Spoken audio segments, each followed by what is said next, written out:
بسم اللہ الرحمن الرحیم۔ میرے پاکستانیوں، یہ خوف کی فضا اسی دن کے لیے بنا رہے تھے کہ جب وہ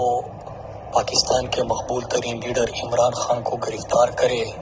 تو یہ سمجھے تھے کہ قوم نہیں نکلے گی، قوم کے اوپر اتنا پریشر ڈالو، اتنا میڈیا کے اوپر قدغنیں ڈالو، اتنا لوگوں کو ہراساں کرو، ان کو جیلوں میں ڈالو، ان کے گھر توڑو کہ جب وہ ایسا اقدام کرے تو لوگ سڑکوں پر نہ نکلے۔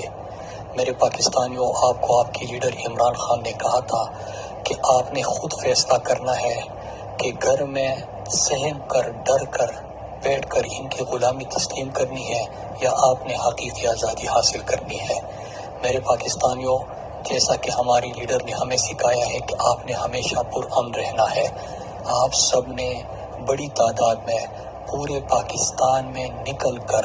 ہاتھ میں پلے کارڈز اٹھا کے حقیقی آزادی کا اور عمران خان کی رہائی کا مطالبہ کرنا ہے۔ آپ نے پرامن رہنا ہے، کیونکہ ان کو بہانا چاہیے کہ کوئی ایسی سچویشن یہ کریٹ کرے جس طرح انہوں نے 9 مئی کو کیا تھا، اور پھر کارکنوں کے اوپر، میڈیا کے اوپر اور تحریک انصاف کے اوپر اور عوام کے اوپر ظلم و ستم کے پہاڑ ڈالے۔ میرے پاکستانیوں، فیصلہ آپ کو کرنا ہے کہ آپ نے غلام رہنا ہے یا آپ نے حقیقی آزادی حاصل کرنی ہے۔ کس نام پر ہم نے یہ مملکت خدا داد پاکستان حاصل کیا تھا کہ پاکستان کا مطلب کیا؟ لا الہ الا اللہ، اور لا الہ الا اللہ کا مطلب کہ اللہ کے سوا کسی کے سامنے نہیں جھکنا۔ میرے پاکستانیوں، پرامن انداز میں اپنے لیڈر کے لیے اور اپنے ملک کی حقیقی آزادی کے لیے باہر نکلو، اپنے ملک کے مستقبل کے لیے، اپنے بچوں کے مستقبل کے لیے نکلو۔ انشاءاللہ وہ دن دور نہیں کہ پاکستان صحیح معنوں میں حقیقی آزادی حاصل کرے گا، صحیح معنوں میں ایک فلاحی ریاست بنے گا۔ آپ نے دیکھا کہ ریجیم چینج آپریشن کے بعد کس طرح پاکستان کی معیشت کو برباد کیا، خوشحالی کو برباد کیا، آئین کو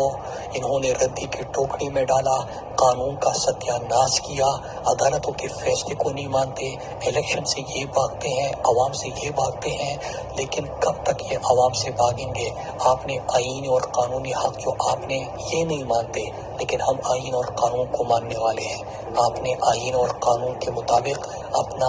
احتجاج ریکارڈ کرنا ہے، اور انشاءاللہ ہم جب متحد ہوں گے، اکٹھے ہوں گے، تو پاکستان کو کوئی بھی غلام نہیں رکھ سکتا۔ پاکستان اپنی حقیقی منزل کو انشاءاللہ پہنچے گا۔ میں اپنی ماؤں، بہنوں، بیٹوں سے، اپنے بزرگوں سے اپیل کرتا ہوں کہ آپ نے اپنے مستقبل کے لیے، اپنے ملک کے لیے، اپنے لیڈر کے لیے، اس لیڈر کے لیے جس نے ناموس رسالت صلی اللہ علیہ وآلہ وسلم کا مقدمہ پوری دنیا میں لڑا، اس لیڈر کے لیے جب اسلام کو دہشت گردی سے جوڑا جا رہا تھا تو اس نے اسلام فوبیا کے خلاف اقوام متحدہ میں قرارداد منظور کرائی، اس لیڈر کے لیے جو مدینہ کی ریاست بنانے کا عزم یونائٹڈ نیشنز میں کھڑے ہو کے کرتا ہے، اس لیڈر کے لیے جو کشمیر اور فلسطین کا سفیر بنا، اس لیڈر کے لیے جو عالمی اسلام کا ترجمان بنا، اس لیڈر کے لیے جو انہوں نے غریبوں کو کا سہارا بنے، احساس پروگرام دیا، اس لیڈر کے لیے جو پاکستان کے نوجوانوں اور پاکستان کے مستقبل کے لیے منصوبوں کا آغاز کیا، وہ لیڈر جو پاکستان کی غداری پہ سمجھوتا نہیں کیا، اس لیڈر کے لیے جس نے دنیا کی آنکھوں میں آنکھیں ڈالی اور اس کو کہا کہ ایبسولوٹلی ناٹ، اس لیڈر کے لیے ہم نے نکلنا ہے۔ یہ سمجھتے ہیں کہ لوگوں میں خوف پیدا کر کے، ان کو ڈرا دھمکا کے، ان کو گھروں میں بند کر دیں گے، اور یہ جو مافیا ہے یہ پاکستان کے اوپر اس طرح حکومت کرتا رہے گا، اس طرح ظلم و ستم کرتا رہے گا۔ یہ نہیں ہو سکتا کہ ملک کے مفرور اور اشتہاری اور بگوڑا لندن میں بیٹھ کے منصوبے بنائے اور یہ تمام ادارے اس پر عمل درآمد شروع کرنے کے لیے پاکستان کے مقبول ترین لیڈر عمران خان کو، جو سچے ہیں، جو دیانتدار ہے، جو امانت دار ہے، اس کو جیل میں ڈالیں۔ آپ نے اس کے خلاف نکلنا ہے۔ عمران خان نے ساری زندگی پاکستان کا مقدمہ لڑا، پاکستان کے بہتر امیج دنیا تک پہنچایا اور اپنی زندگی پاکستان پہ نچھاور کی۔ آپ نے اب